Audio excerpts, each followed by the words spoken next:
Shalom sahabat semua, kasih karunia dan damai sejahtera dari Allah Bapa yaitu Yesus Kristus melimpah atas kita semua. Haleluya. Kenapa kekristenan dibenci oleh banyak orang?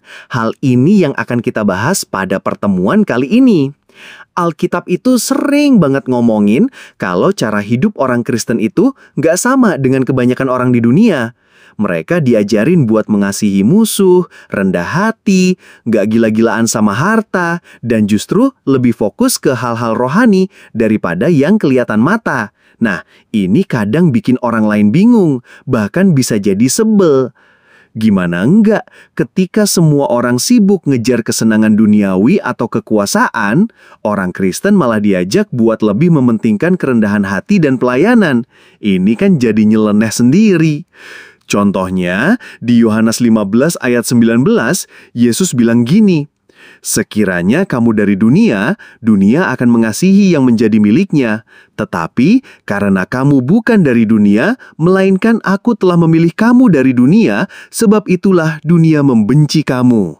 Jadi intinya, karena gaya hidup dan nilai-nilai mereka beda, dunia jadi nggak serek.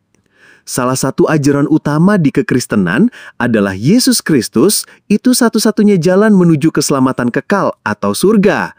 Kedengarannya eksklusif banget ya. Nah, klaim semacam ini sering banget dianggap sombong atau arogan sama agama lain atau orang yang nggak percaya. Mereka mikir, kok cuma jalan ini doang yang benar? Yang lain salah dong.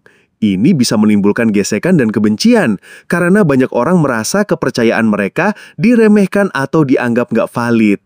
Ayat di Yohanes 14 ayat 6 bunyinya begini. Kata Yesus kepadanya, "Akulah jalan dan kebenaran dan hidup. Tidak ada seorang pun yang datang kepada Bapa kalau tidak melalui Aku." Nah, pernyataan tegas kayak gini yang sering jadi pemicu penolakan. Ajaran Alkitab itu ibarat lampu sorot yang terang benderang. Dia menyoroti apa yang salah, atau dalam istilah Alkitab, dosa. Ketika orang Kristen mencoba hidup sesuai ajaran itu, secara nggak langsung, hidup mereka bisa jadi semacam cermin yang memantulkan kesalahan atau kelemahan orang lain. Nah, siapa sih yang suka kalau salahnya ditunjukin? Kebanyakan orang lebih nyaman hidup dalam gelapnya zona nyaman mereka. Begitu ada yang musik dengan kebenaran, responsnya bisa jadi penolakan atau bahkan kebencian. Yohanes 3 ayat 19-20 bilang, "Dan inilah hukuman itu, terang telah datang ke dunia, tetapi manusia lebih menyukai kegelapan daripada terang, sebab perbuatan-perbuatan mereka jahat. Sebab setiap orang yang berbuat jahat membenci terang dan tidak datang kepada terang itu, supaya perbuatan-perbuatannya yang jahat itu tidak nampak. Jadi, terang itu dibenci karena membongkar kejahatan." Alkitab juga menjelaskan bahwa Yesus sendiri, waktu hidup di bumi, juga dibenci dan akhirnya disalibkan. Dia pernah bilang, kalau dunia membencinya, maka dunia juga akan membenci pengikutnya.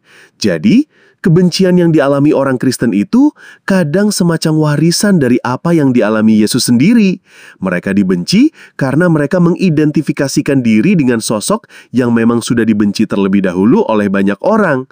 Di Matius 10 ayat 22, Yesus bilang, "Dan kamu akan dibenci semua orang oleh karena namaku.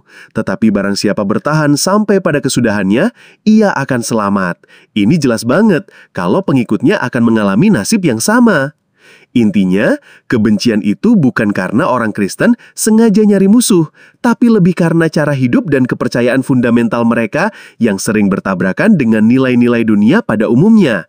Mereka dianggap mengganggu status quo atau norma yang sudah biasa.